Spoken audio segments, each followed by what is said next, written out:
Welcome to Cooper Talk. I'm your host, Steve Cooper, and remember, I'm only as hip as my guests. Not to tell you people, I'm bitching about my phone again. My Yahoo app, my mail app, has been screwing up, and I want to delete it and then reinstall it. But the problem is, I don't know any of my passwords anymore because I used to sit there and put a certain password, and that was it for all my accounts. But then what happens is some of them, they tell you to redo your password, but you don't need to. But you're thinking I should do it.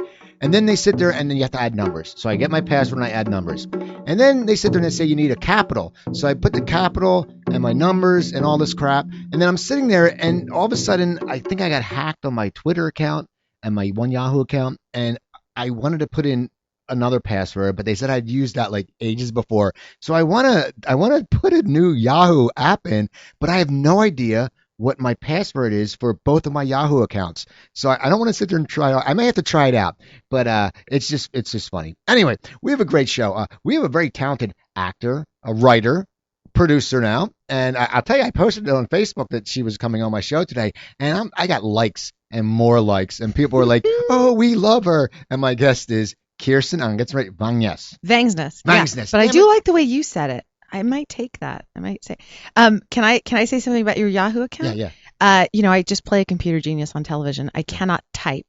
I know very little about computers. Everything I've learned from her. However, I have that same problem with my Audible account. I keep wanting to listen to this really good new Brene Brown book that's so amazing. Every time I go on my phone, it crashes with it. And so I'm going to have to clear it all off, but I don't know my thing. But I have an app called 1Password, which I highly recommend. I do not work for them. This is not an endorsement. But you put in, and it gives you some crazy bananas password, and then it saves it all in this one place. But then you have to know that crazy bananas password. No. It saves it in the thing. So you go to 1Password to even log into the thing. It's quite fantastic. No, because I have Google Play. I mean, the Chrome, all that, whatever. I have the phone and all that, and they're supposed to save them, but sometimes they don't save them. Right. And then you sit there, my iTunes. I don't have iTunes. I think I have $6.37 in credits, and I don't go on just because I don't know what it is, and I try, and then if you do it 4 times and it doesn't work, then it locks you. Yeah, and then then you're just so frustrated. I don't need iTunes. I know. This is when I wish I was Penelope Garcia. Oh yeah, that's great. So now you're a California kid. Yeah. Okay. I'm a almost the whole state California kid because I was born in Pasadena. And then I was raised in Porterville, California, which is in the Central Valley. Closest big town is Visalia. It's very tiny. And then, it's not as tiny as Terabella right next to it, but it's still tiny. And then moved to Orange County, Cerritos. Went to school at Cal State Fullerton. Went to Cypress Community College, and now I live in Los Angeles. I feel like Long Beach is my home. I feel like LA is my home. I feel like Porterville's my home. Well, that's Orange good. And I'm a co-owner of a distillery in Santa Ana that we just opened, the first craft distillery that's in all of Orange County. So now that makes me feel like I'm more of an Orange County kid. What is the distillery for what?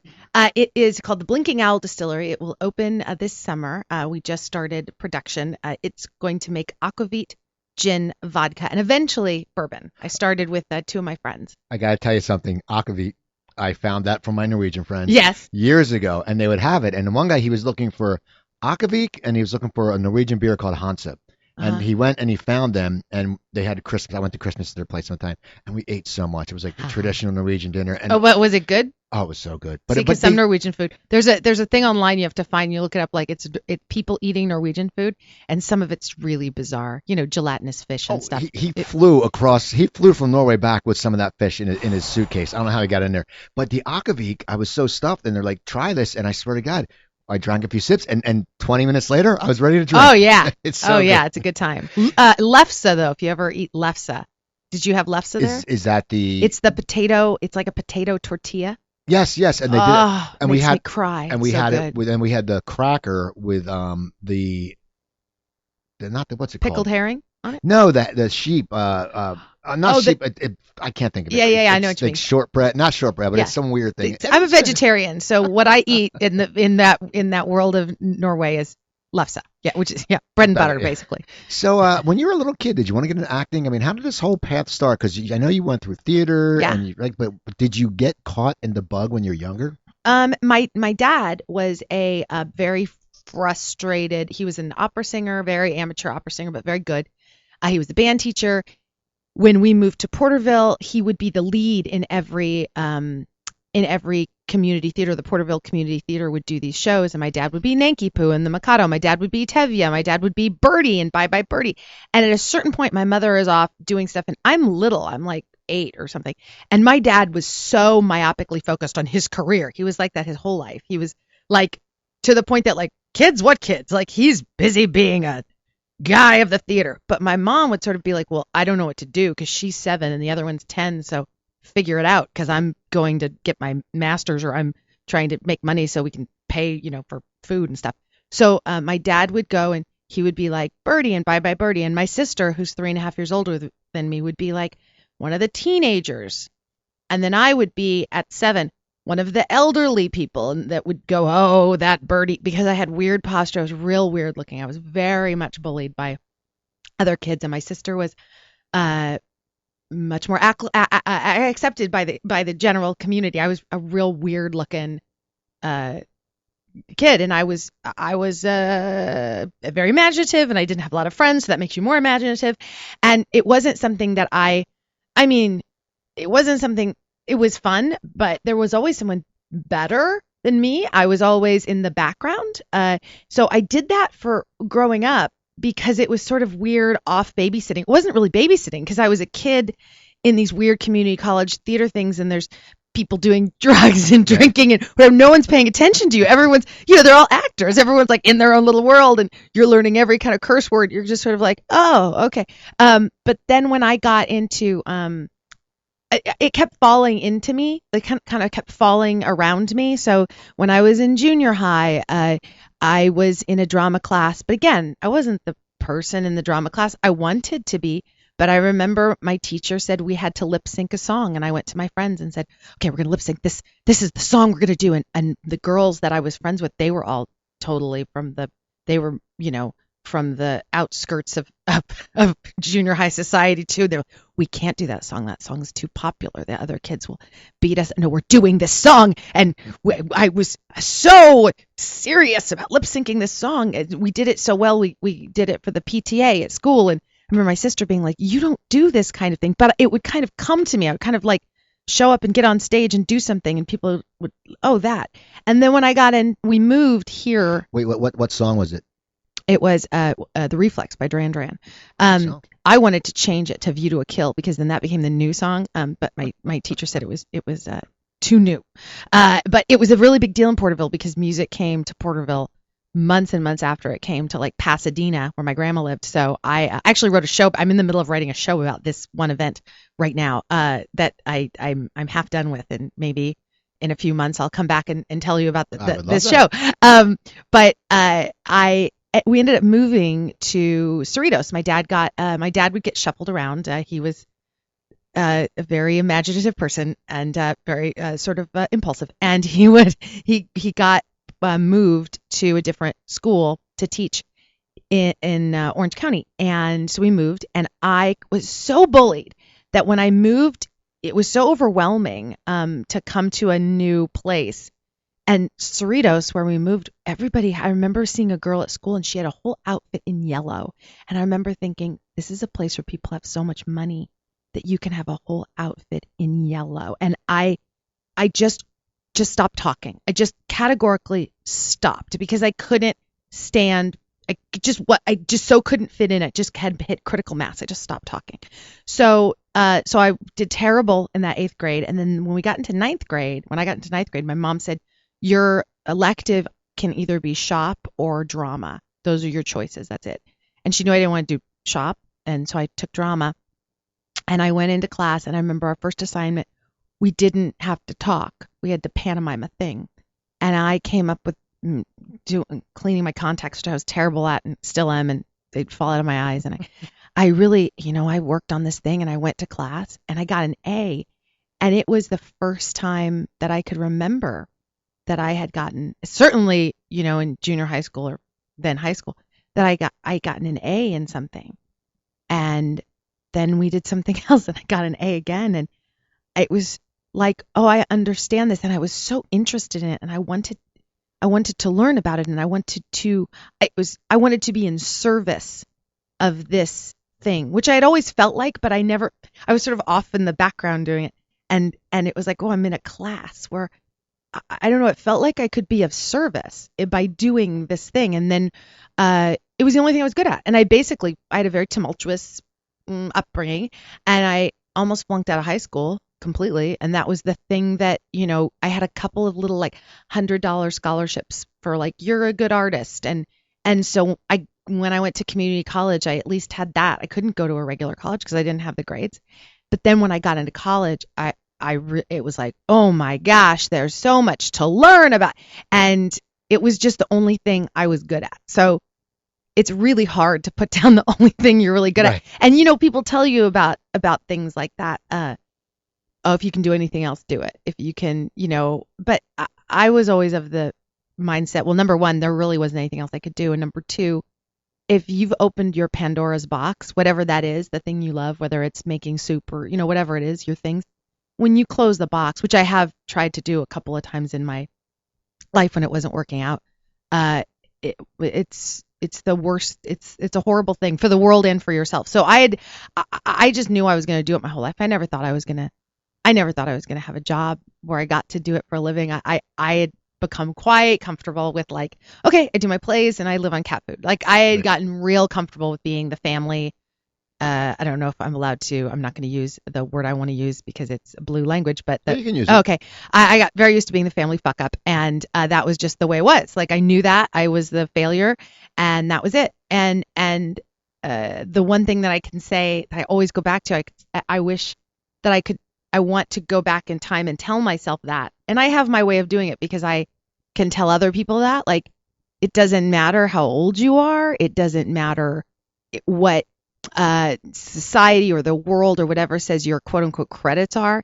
If you have gone after your dream, the act of doing that makes you inherently one of the coolest people in the world. Because the second you get accolades for it, well, of course someone's going to think you're cool. Right. But the idea that you're going after it, that's what people write stories about. People write stories about the people that nobody pays attention to, but they still go after that thing. And that is the people that go after those things. It's what makes the world a beautiful place, I think. I didn't mean to go off on a big tangent, but that's sort of how I got into acting. When I agree with you, because it's like, you look at someone like Larry David, he went after the writing when everyone's like, he was an average comic and everyone's like, he would get pissed off and walk off stage. He was just very temperamental and he just stuck with it. Now he's exactly. He's Larry David. Exactly. And I do think there's something to be said for that 10,000 hours of whatever. Because when I did get the fancy day job that is Criminal Minds, none of my friends, none of the theater world, whatever, nobody was jealous. Everybody was like, well, of course. And even to me, I was like, well, I was shocked, but I was like, also like, yeah, I have been, I was the girl who did the show on a Tuesday night, at that was in a night of one acts. This is a real thing I did. A night of one acts. I was in one of the one acts had the most people. I had two lines in this scene that had the most people. I had a line at the beginning and a line at the end. Then I would get in my car at the end of that show and drive to Anaheim Hills because I was doing an improv show in Anaheim Hills with people I knew from college. And I would do that every Tuesday. And then on the weekends, I'm doing a different play. And then I'm trying to, because that's what I did, And I still kind of do that a lot. So, I don't make those kinds of drives anymore. I've softened up.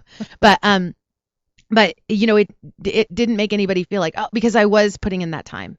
Well, so when you were doing all the theater, when did you start? Because I know you did a lot of theater, and you were with that. You're very involved with the theater group. Yes, I'm a member of Theater of Note in Hollywood, and I'm a member of, in general. I'm a big part of the 99 seat equity waiver Los Angeles, movement in general. I had Larry Poindexter and Rebecca Metz come on and talk about that a while ago when the vote was going on. Yeah, so I'm of all that whole world, but that's my artistic home is Theater of Note. But yeah, I've been in about, I don't know if I already said this, I've been in about 2 plays a year since I was 14, at least. And still, even with the fancy day job. Now, how did you start transitioning to the TV? How did the whole Criminal Minds audition come up? I like how transition makes it sound like. No, because a lot of times it's theater. It's hard because people. I always talk to people who do theater. Theater people are really talented. I mean, I have friends who've been in plays where they are on Broadway and it's 7 nights. I mean, you guys have to work every night. It's not like and it's sometimes when you sit there and go to audition, it's people sometimes may look at a resume and go, "Oh, it's one of those theater people." Yeah, and you don't realize like in theater you don't get a bunch of tries like you do you don't get sound and lights and editing and all this stuff to make this performance. It's just you. And theater and film is so different. I love them both, but theater, you have this constant wave of communication between you and the audience, and it's always different, you know what I mean, and so that's inherently different. And I always some people can really undervalue theater as like, oh, it makes you too big as an actor, it makes you too, and I don't believe that, and I still hold true to that. And I could be an actor that maybe someone who's very professional theater judger could say like, well, you, Kirsten, are not a very good television actor. But I would say that when that the body, if you practice, you have to understand, just as a theater actor, you have to understand the relationship between you, the space you're in, and the people you're communicating with, which that audience out there, and that you just feel. That's just like a feeling. That's a spiritual thing that happens when you're on stage. You're in a 300-seat house. You have a relationship to the space you're in, the acting space, the space between you and the audience and whatever energy they're giving to you. When you're in front of a camera, that camera is 5 feet away or a foot away or whatever. You have a relationship between the space you're in, the space between you and the camera, and there's something spiritual still, that space in between me, the person, whoever that is, and the camera, that you're like communicating, and your body naturally adjusts, and I would say the worst thing that happens is that if you just get lazy and used to it, which happens to me all the time, because I've now got, if I do too many days at work and then I go audition for a play, I can sometimes talk a little too quiet. That would be the biggest problem. But I was how did transition wise was everyone asks me, and I'm like, you want to be famous? Let me explain. You be a failure and have 3 day jobs and have the credit counseling bureau call you constantly and have everyone feel sorry for you and not be able to pay a dental bill to the point that you still have a filling that needs filled, but the dentist won't do it. And then just do a lot of theater to the point that your family calls you and they want to have an intervention. That's how you do it. Really, it's really simple. And because I didn't do it like everyone's got their own way, but my way was I was plugging along. And by plugging along, it's the way that most actors in LA plug along, which means you're not going out for auditions. I mean, sure, there's a group of actors that go out for auditions, and we all know them. They go out, they're getting ready to go to a thing, and they got the headshot and a resume and a class and this. I didn't have I had a picture and a resume that you painstakingly kind of curate for years, and you feel, oh no, there's another typo, damn it. Okay, hold on. Okay, wait, now I think I cut it down right. It's a little slanted on this, but it's okay. Okay, now these are my last 3 headshots I have because I could only get the 150 of them because I don't have enough money. So it was like that kind of thing. I had an agent that didn't even spell my name right on the I'm not kidding, and I asked them to on the little placard, the little like where they use that machine that makes a sticker of your name, and I told them my name was spelled wrong, and they said we already made the sticker. When I had brought in new headshots for them, I realized that the last batch of headshots I had brought were sitting the exact place I had left them 2 years earlier, and when I would call, so I was not like, whoa, I'm like clicking along. I would get a thing here and there. I had gotten a commercial here and a commercial there, and what kind of commercial was it? A Dr. Pepper commercial? I did a Diet Dr. Pepper commercial. Yes. Now that must have been exciting. It's like, I mean, yeah, it is that moment. You get this moment. It happens, and you go, well, there it is. I'm done. Drop the mic. Here comes the career. You hear that? Yeah, that would be my illustrious career. And it doesn't happen. And you're like, I was substitute teaching at the time. And I remember and I was a good substitute teacher. So I would see all these teachers. I would be like, legitimately, you're not going to see me for pretty soon. I'm going to be done with this. And then you get these checks. You've never seen this kind of money before. I was making $115 a day. So a good month when I would get a paycheck, it would be like $1,000. And I would be like, okay, I can pay my rent. And somehow or another, like it was like that was my money. And when you get a check that comes to your house for half of that, all of a sudden one day and you're like $500, and then 2 days later you get another $200, then your brain goes, I am a millionaire. I can get anything I want. And you go to Big Lots and you buy way too much nail polish and furniture because you're basically Donald Trump.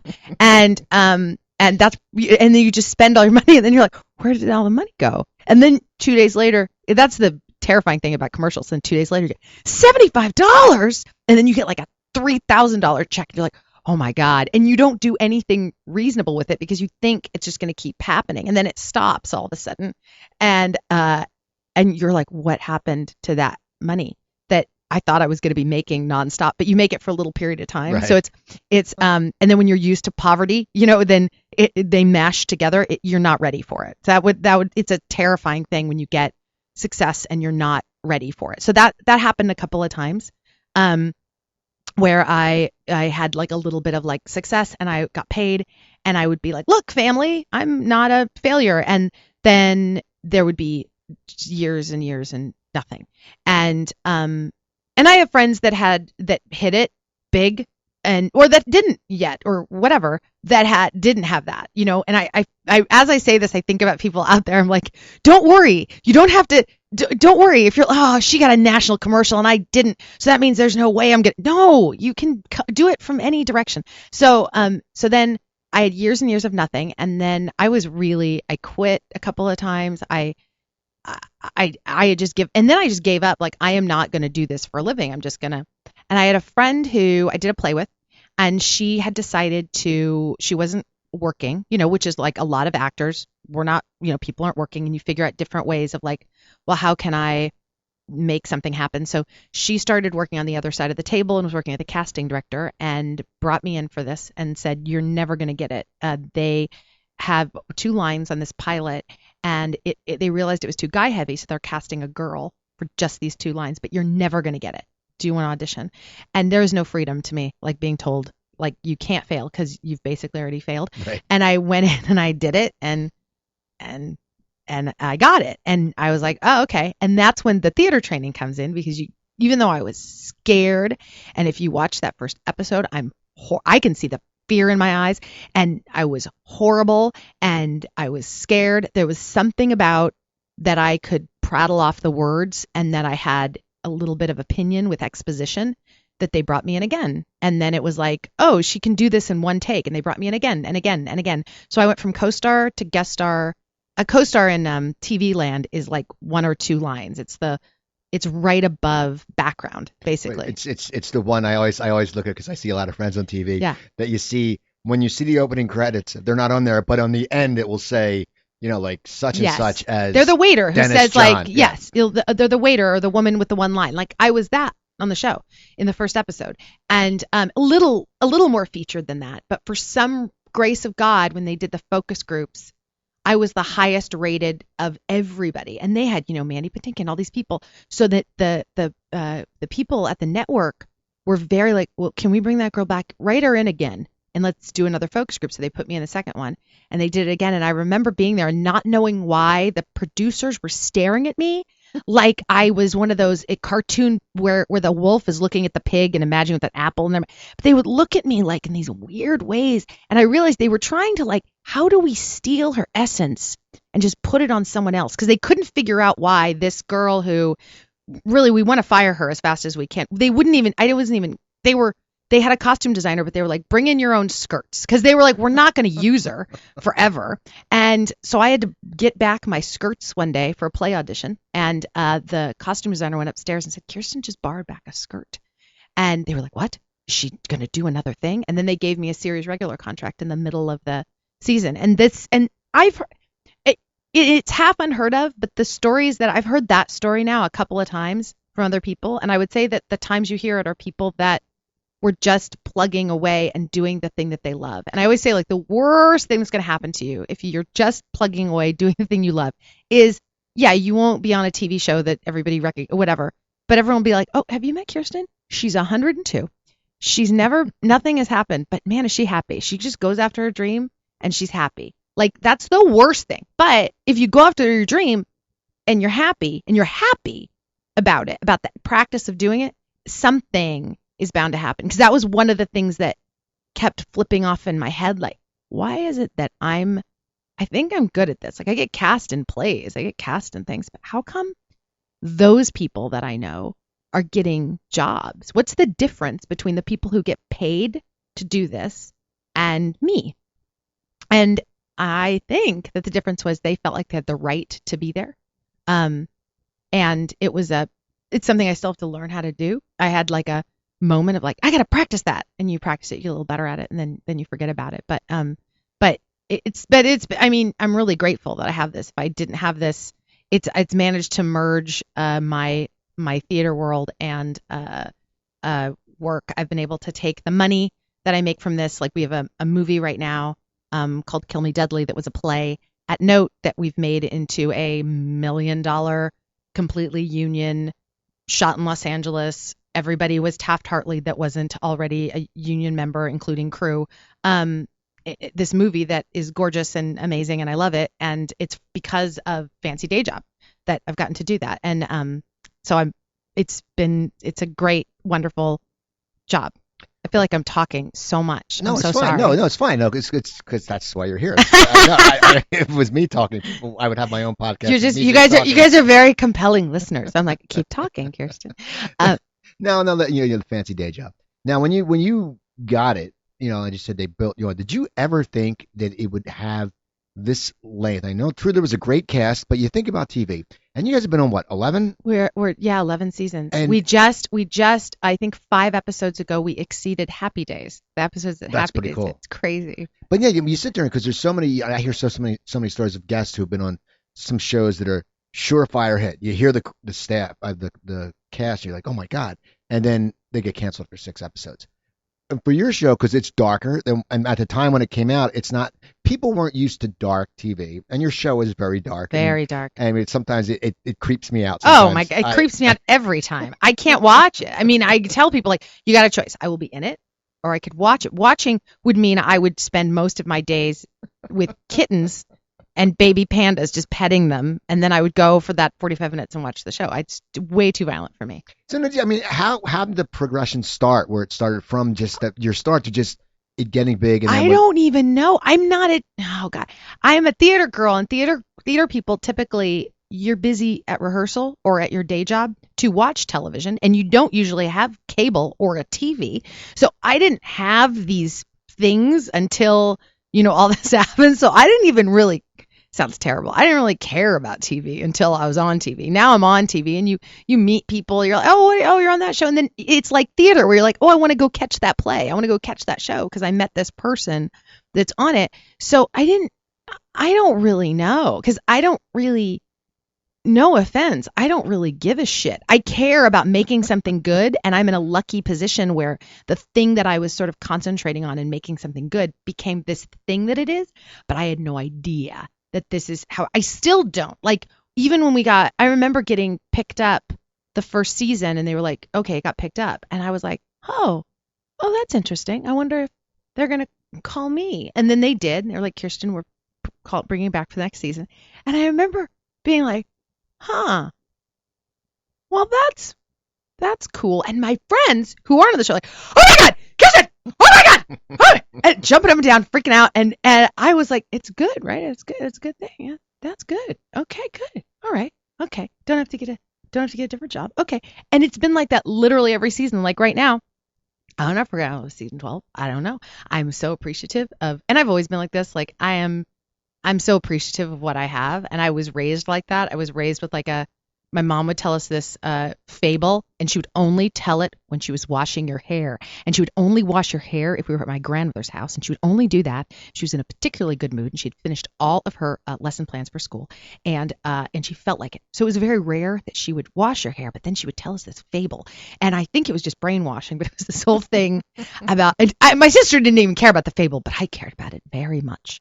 And maybe I have this other show that I've written called Mess about time happening at the same time. That like you'll do something for yourself when you're 14 to take care of yourself from when you were 3. And maybe if this is true, I was trying to do this with my mother, because she would tell me this story about not basically just appreciating what you have, and don't you dare get too big for your britches, because it'll all go away. And just be in the moment, because if you're not, you're an idiot. And so that's how I am. I was never. So right now, I don't know if we're gonna have a season 12, and I'm like, wow, I wonder if we are, and I wonder if they'll have me come back. And I know that probably sounds crazy to people, because I've seen people's faces when I say Of course they're gonna that. have you come back. I don't know. I don't know what they're gonna do. Who's gonna run the computer? Who's Who gonna is? take care of that stuff? Who is? You. Well, before me, there was, I don't know. Like, I'm very appreciative that it's me. But like, I love my job. I mean, I think that's the reason why when everyone go like, what do you think it is about Criminal Minds? I think if you were to ask me, I think that they hit the jackpot when they cast that little pod of people, whatever that little pod of people is, the combination, the cocktail of our people personalities in real life. And we all wanted to work together. Like, we were all good at playing a team sport, where it would be like, oh, you're doing that, I'm going to do this because I see what you're doing, and I'm going to do this. So like me and Shamar, who's a guy who plays Morgan on the show, I remember we did our first scene together, and I didn't understand. I was like, oh, what's happening right now? it was like all of a sudden we had chemistry, but I had never been in you do rehearsal with someone, you're like, oh, we get along well or whatever. But it's not like, hi, stranger, I don't really know you, and why are we were just vibing with each other really, really well. And we all kind of capitalized on that. And it has managed to keep that up with in spite of cast changes. I don't think, some people think it has to do with the nature of the goriness of the show. And I do think, yes, it's torture porn. And yes, people in the world don't face their own vulnerabilities. So you can watch a show that makes you scared and gives you these really strong visceral reactions that you won't let yourself have in life sometimes. So that's probably part of it. But I think that the undercurrent of these people, that actually how everybody works together, is what makes the show good. And it's what makes it so fun to do. I love everyone I work with so much that, like, in my movie, Kill Me Deadly, Joe Mantegna's in it, Shamar Moore's in it, Paget Brewster is background in it. Okay. She wanted to be in it so badly, like you literally see her for 2 seconds, no lines. Yeah, I love them all. I love them, so it makes it easy to do. Now, was Baby Girl, was that written, or was that ad-libbed, or how did that come about? Because it's like a huge term now. Yeah, it's weird. Yeah, I think it was written in there, and then he started. We would, at first, when we first started, and then it just sort of, we got used to it, and then, well, we would call each other on the phone and be like, okay, because oftentimes I would shoot on a different day that he would shoot, so he would call me, or I'd call him and be like, okay, well, I did this today, or I called you angelfish. I would make up a lot of my lines. So now it's to the point that they just know that I'll come into work and I learn my lines one way, and then I learn my lines the way I want, what I want to say, and I'll rewrite the whole thing, and they let me go. They let me do whatever I want now. When it first started, I would kind of change things, and I'd go, could I do this? No, that doesn't make any sense. Okay. And then I'd do it their way, and then they'd come in and go, could you do it your way once? And that would be the take they would use. So they started to trust me, and then me and him just started making up all these things.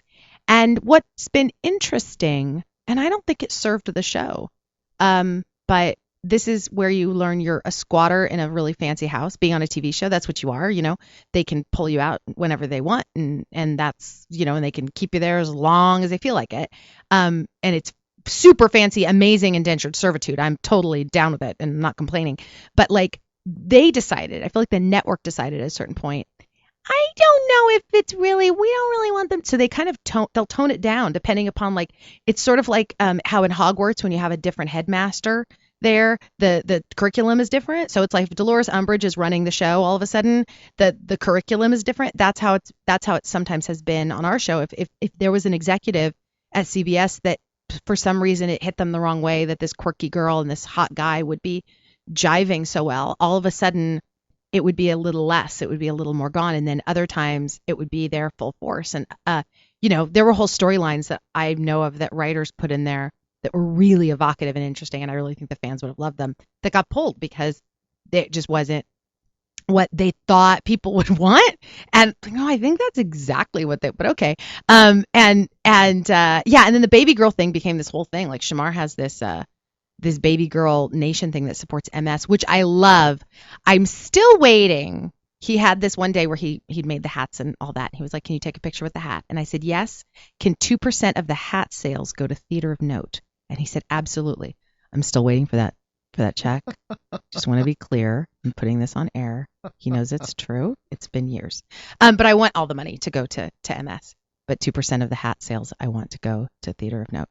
Well, that's and good. then we'll make a donation to MS because that's how I am. But yeah, it just, I'm so removed from pop culture, like I can't even tell you. So like I still get like, what? Oh, how do you know about Baby Girl? Like someone will call me that. I'm like, wow. Like it still doesn't exactly hit me, which I like it that way. I like being kind of senile about fame. It's good. Well, what's it like? As you said, growing up, you were awkward, and now everyone loves your character. I mean, you don't say, you're one of those characters that people don't go, "Oh yeah, we don't like that guy." They like Garcia. I mean, I saw it from people. She's the best part of the show, and people putting comments on my thing. What's that like for you? Because you seem very humble. She's easy to love, and it's a show that's so scary. Show's so scary. And people want to watch it. I imagine people want to watch it. It's at 9 p.m. for God's sake. I think it should be on 11:30.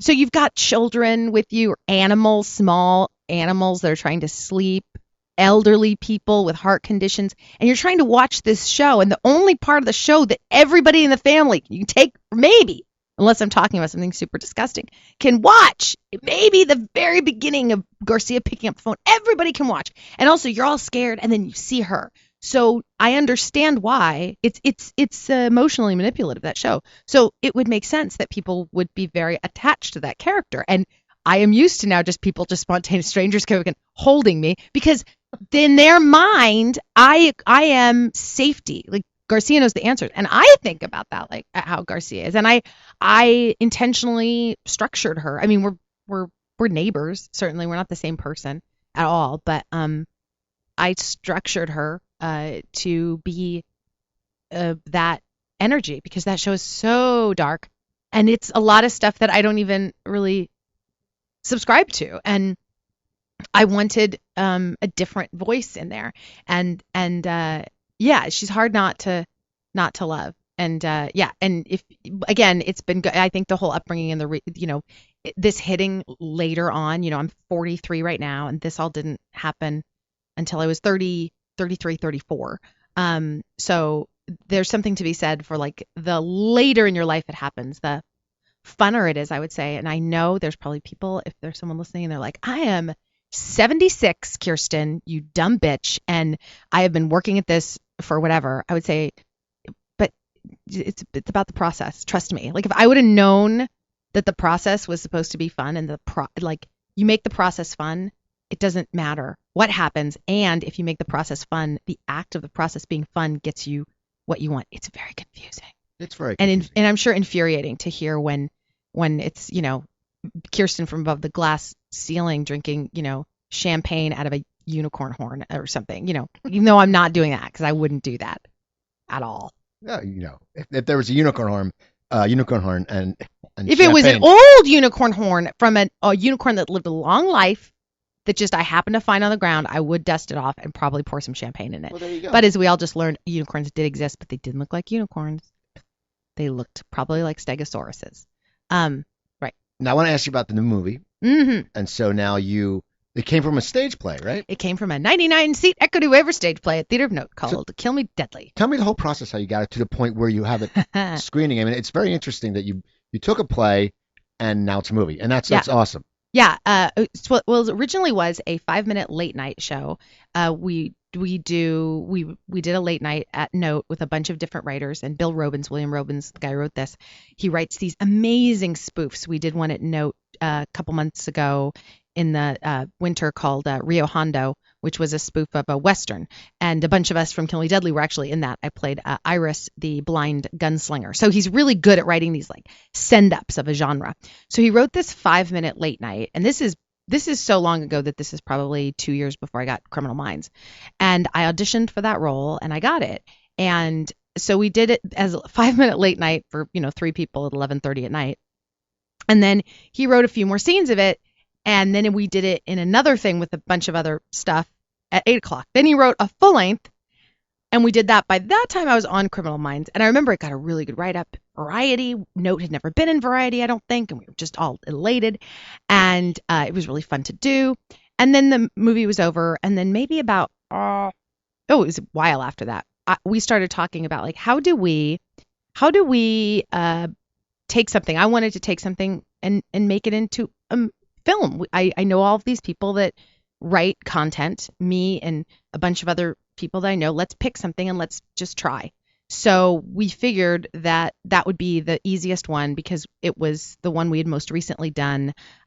We had all the designers and all the actors on board, and so we took a short part of that play that takes place in we called it Tony's Liquor Lounge, which we filmed at Musso and Frank's, and we shot it all ourselves.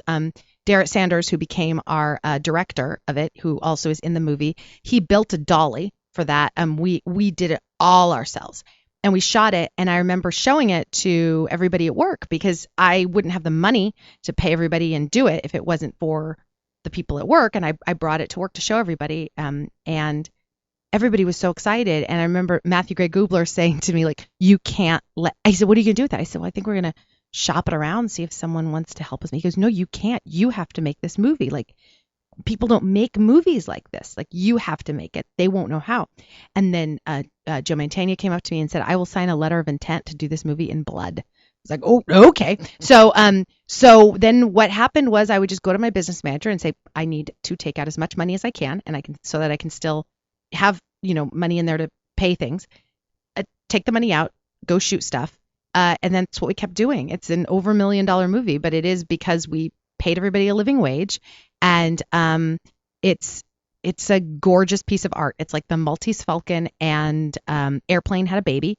It takes place in the 40s. It's completely in black and white. It's like you're watching a movie from the 40s with 40s actors, but the speed of the comedy is very current. But everything else, the language, it's very heightened. It is a family friendly. I would say a very, very, very smart 7-year-old could go. It's just, there's a lot of language, so it could get boring for a kid. And it's a movie to be seen with other people. It's funny if you watched it in your living room. It's funnier if you watch it in a room full of people because there's so many jokes and the jokes aren't winked at that you have to watch it to really see what's happening. And I'm quite proud of it. It took us a long time. It was no nepotism. It was no going to people at work and being like, hey, how do you do this? We just figured it all out ourselves. And I'm incredibly, incredibly proud of it. Leslie Ann Down is in it, Paul F. Tompkins, a lot of, and it's gorgeous. It's beautiful and gorgeous. And it took forever to make. And the next time we make a movie, we'll do it a little different, but we learned a lot of lessons. And we're all still amazing, great friends now at the end of it. And I have actor friends and hair and makeup and prop people now that are working on shows in Hollywood that they got their first job from doing Kill Me Deadly that are now like union people. And to me, that is worth every penny that we spent on that movie. So you get the movie done, and now did you have any insight because you're producing it? No, we had no insight. But did you? Yeah, we had 9 producers. I was the executive producer, which means I'm the one that throws money at it. Okay. We had different people, all of us that had different modalities that we were good at. My dear friend who co-executive produced with me, John Money, he is amazing with spreadsheets and numbers and gathering the groups of people and things. And then you just go like, okay, what do we do now? What? You look at a book and what do you do? Distributor. Okay, distributor. And I know that there are people that went to college for this and have done tons of movies and know exactly who to call and what to do. But I mean, I knocked on I would get meetings, but it's like, this is great. Like, it's great. Yes, Les Moonves, the head of CBS, will sit down and talk with me about my movie. And I sat him down. Here's this. And, they go like, great. Good for you. And you realize that, like, the reason why these people have so much money is they will not give you their money. Like, no, I'm not going to, like, good. Let me know how it goes. That's great. But, we got a distributor. We just got one, Indican Films, and they've been great. And now what happens with the distributors, now they take that movie and they decide how to distribute it. So I always wanted a distributor that would at least get us into some run of a theater for some period of time. So our dream is coming true right now with that. If we do well this week in Los Angeles, we'll go to New York and Chicago. But the nature of things now is that people really want to get things into video on demand, and so that you can see it in your house and all of that. So that probably will be something that's coming up relatively soon. And yeah, I know so little. I would encourage people, if there's something you want to do, just slog away, and eventually it'll start happening. You won't understand it. Like I don't understand half of what, like, I'm constantly, wait, what are we doing now? I just finally knew what VOD means. That means video on demand. Right. If anyone doesn't know, I didn't know. So now what was it like seeing when it opened Friday, right? Yes. Okay, and it's at the Laemmle in Beverly Hills? Yes, on I always say it wrong, but the Laemmle on Wilshire and La Cienega in Beverly Hills, and the Araya, it's either, I think it's Araya, AHRYA Fine Arts, 8556 Wilshire Boulevard, and you would get tickets at Laemmle.com, LAEMMLE.com. Now, what's it like when you finally saw it, like for the first night in the screen, and there's people there? Because we've it's a seen labor of your love. Yeah, we've seen it. We've had a lot of screenings. We had crew screenings. We had we were accepted to the Film Noir Festival in Paris, France, and we went to Paris and watched it there right after the terrible bombings that happened, which was just to talk about a community, a place in the world making alchemy and just being so full of love after something so scary and segmenting happened with them. But we did that, and so every time it's different. When we watched it, the last time I watched it with a room full of people was in Paris, and with subtitles, and that was interesting because they were very quiet, very quiet, very quiet, and then there would be a couple of jokes, and they would lose their minds, and there were jokes that they'll laugh here, but not like how they did there. Specifically, anytime we made fun of British people, which we do a couple times in the movie. But this one was fascinating because it was a 400-seat theater. None of us had any idea how many people were going to show up. We were 2/3 full. There was I was standing outside, and there was this kid, and I vaguely remembered him, and I was like, do I know you from somewhere? And he said, yeah, you met me at Hamburger Mary's. You were doing the drag queen bingo, and you said hi to me, and you met my friend. And I saw this on Twitter for you, and so I invited some friends. So him and his friends show up. There's like 9 of them. They all have like nose rings and purple hair, and they're fantastic. They're all in the middle row. They just look so disaffected and just like serious. I'm like, those are the ones, like, I'm very curious what those guys think. My mom brought like 10 of the teachers, and Joe Mantegna came, and Aisha Tyler, and it was all full up. And the movie, I was watching it, and we were all commenting, all the producers were like, did we recut it? Why are we so good tonight? We were all like complimenting each other because most of us are actors in the show. I was saying to Dean Lamont, my fellow star, I was like, you're quite good this evening. It was literally like we're watching a different movie. There was like, I don't know if it was the sound system. And I love the movie, don't get me wrong, but particularly on Friday night, that was a good show. And it was really like theater. It was like watching, it was like a different thing depending upon the crowd or whatever. And these kids at the end, I came up to them and I was like, what did you think? And they're all completely straight-faced. And then one of them was like, it was everything. And I was like, it was everything. And I've actually had, what's cool is that, like, I did an interview with a girl the other day, and she was like, oh, I've watched the screener 3 times. I'm bringing friends. Okay, great, wonderful. And I had friends from and it seems to appeal to the weirdos, which is really my people. So I'm happy about that.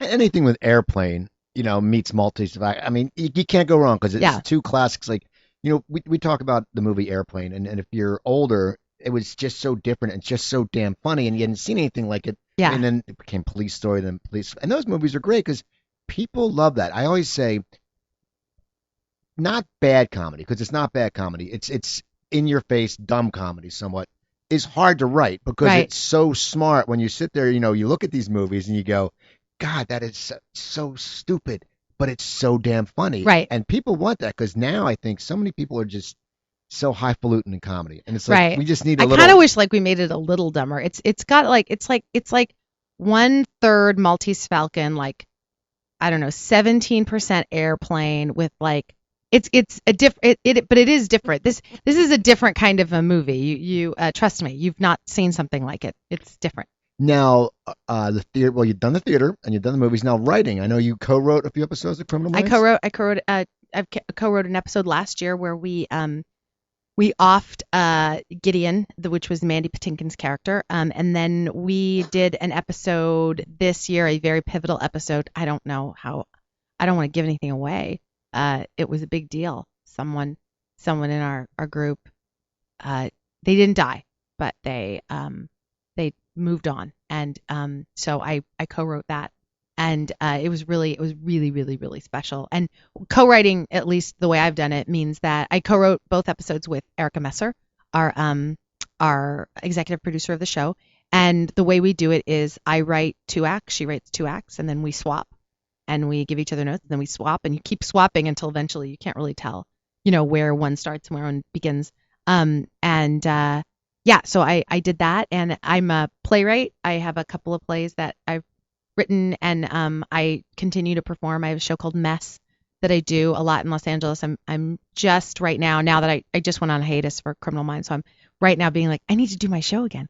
So I'm probably in the next couple weeks going to have some sort of at least date of when I'm doing that again. Mess is a one-person show. Yeah. Now, I don't know why I hate the words one person show, but it is exactly that. it's when It is, because it's just me in it. that's one of those things I always sit there, right? And there's so many that are so good out there that it must be hard to write because it's when it comes to you, it's personal.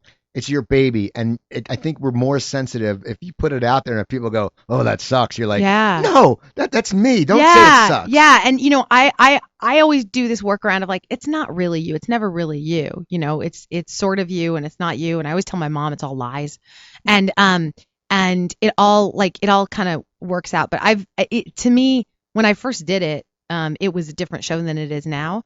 It's like a living document to me. I kind of keep rewriting it and changing it and trying to make it better, and I think eventually it'll be like, okay, this is what this is, and uh but yeah, it's a weird thing. I really like it. I like to write things that answer questions for me, because that way when I'm doing it, I'm not doing it like, look at me do a voice or do a thing. I'm practicing, or I'm moving through the question that I'm curious about. So, or questions. And so that keeps me really active. That's what keeps me active when I act anyway. So as a writer, when I write something, I want to write something that gets me there, that gets me to like grab onto something and roll those questions around. If I can make that happen, then that's good. It's a strange little show that I'm quite proud of. And I just, like I said, started writing another one that I'm half done with, and put up like half as like a fundraiser this last year. And I kind of need to write a second one. Otherwise, I'm just like, you've just written one. I've written one full length play, one this, one that. I need to write more, more things. But it's sort of like I just kind of started doing that. I want to figure out how people do that. Like, how do you write, and then act at the same time? I'm working on that. Now, would you ever try to write more TV scripts? Like, let's say, Yeah, I actually wrote a pilot this year for ABC. It did not get picked up, but it was really good, and I really like it. I think it was a little too weird for TV right now. And I co-wrote it with, I think that's why I can say it was really good. I co-wrote it with my friend Phineas Kiyomura, who, by the way, has a play running right now at Theater of Note called Frazzled that opens next weekend. Yeah, we wrote this thing, and so I actually have started to do that. I think I'm selfish about things I write. It was hard to write the pilot because I knew writing it, I'm not writing a part for myself. Sounds terrible to say, but it's just that's honest. normal though. I'm not writing something. I'm writing something to put out there, and it's not that I need a part. It's that I made this thing, and I am a control freak a little bit, and I want to touch it, have my hands on it, and, whatever. And so I think it's that part that kind of I'm still learning about it, because I think I'm coming to the conclusion that when you write, you're basically writing about all of the questions that you have as a person, and you're just constantly rolling through them just with different proper nouns. And I have to be at peace with that, because I think the thing that happens, you sit there, I'm going to write the new thing, my new thing. And right now I'm in the middle of writing a new play, and I'm like, this is the same shit that you usually ask questions about. But I know it's the new thing with the new words. That's what I do. And also I try to do Steve Martin impressions apparently when I do that. Hey, it's always good. The new thing. I love Steve Martin. As do I. We have a few minutes left. How many times do people come up to you that day and call you Garcia? I mean, is that something that constantly I would happens? say more than not, people come up to me during the day and call me Abby. Okay. From who is the goth character from NCIS, and I just go yes, because I basically am a blonde Abby, so I'm just going to agree with them. But that happens. I don't a couple times a day. I would say if I'm out in the world, I would say that just on a regular, like going out, like going grocery shopping, a couple times. And now the wardrobe. Do you choose the wardrobe now? No. I am a weird, a theater girl. We all sort of dress in our own way, and I'm I've always dressed like that. My junior high school drama teacher came to Kill Me Deadly and the other night, and she was telling my mother, she said, I'd never seen someone dress with such chutzpah. She was like I was like round, terrible posture, but I would make these clothes. And she said, how much you got bullied and how you would just wear these things, and that like you made them up. I make them up with like newspaper and tempera paint, and I had no business wearing them. Like dresses that didn't zip up all the way, and I just fold them backwards and say it was a V-necked back, like just things. And so I've always dressed oddly, and I feel like because my body can pull that off, because I always kind of dressed a little eccentric, that then they could make Garcia kind of do that, because it would be weird if you saw me in pants and a pair of pearls. Like that would be a pantsuit, not pants. Right. I can wear pants. But just like something, like that would be weird if you saw Kirsten in that. I like playing characters where I, wear simple things. It just happened to be that my first break was a character very close to me. We dress different, but we're definitely both kind of eccentric dressers. Now, do you tweet a lot? I know you have like 550,000. You have a ton of followers. I do amazing. Have a lot. Yeah. No, that's like 550,000. Is that a lot? Oh yeah. I mean, like some people are happy when they have 20,000. Some people are happy when they have 100,000. I've had guests on who are ecstatic because they have 250,000. You have 550,000 followers. Now, do you tweet a lot? I tweet. I don't tweet like I'll see like 20,000. I think I have a good three. I'm in the healthy single thousands right now. But I try to tweet. I either tweet to promote foundations and things that I feel passionately about, and I will use my day job like a little carrot. I will hang a picture up of me like, ooh, look what shoes is she wearing? Hey, donate to Alex's Lemonade Stand. That's how I do it. So I do that and a lot of stuff for Theater of Note, and every once in a while, it's like you got this fancy job and you're like, hey, look, Danny Glover's here. Let's take a picture of Danny Glover and then talk about it. So yeah, no, I tweet a decent. I'm a decent tweeter. I would say that what I lack in the amount of tweets, they're hearty tweets. I very rarely I don't random tweet.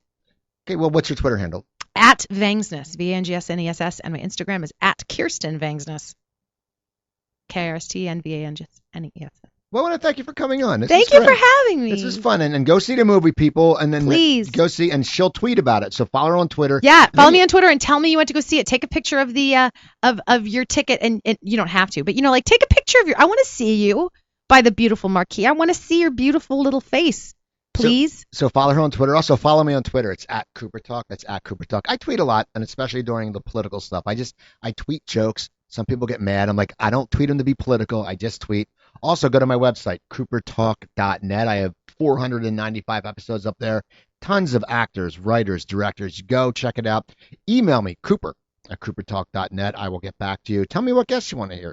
I try to be very aggressive with getting my guests. Not overly aggressive. He was so aggressive with me. I was. I called, I sent her a message and she got back to me. There was like a stuffed animal in my post office box. So do that and go to iTunes and Stitcher. That's Cooper Talk, one word. Instagram, Cooper Talk 1. I post a lot of food pictures, which brings me back to my other website, stopthesalt.com. When I had my health problems, I wrote a cookbook. It's 120 low-sodium recipes. You can go to stopthesalt.com. No pictures to intimidate you. No big, long lists of ingredients because you get scared. So that if you don't have cumin, don't worry. There's no recipes with cumin. So go to stopthesalt.com. You can get it at BarnesandNoble.com or Amazon.com. But if you get it from them, I make less money. So if you go to stopthesalt.com, I will sit there. I will sign it for you. I make twice as much money. So get it from them. So please follow Kirsten on Twitter. Follow me at Cooper Talk. I'm Steve Cooper. I'm only as hip as my guests. Don't forget, drink your water, eat your vegetables, take your vitamins, and I will talk to you guys next week.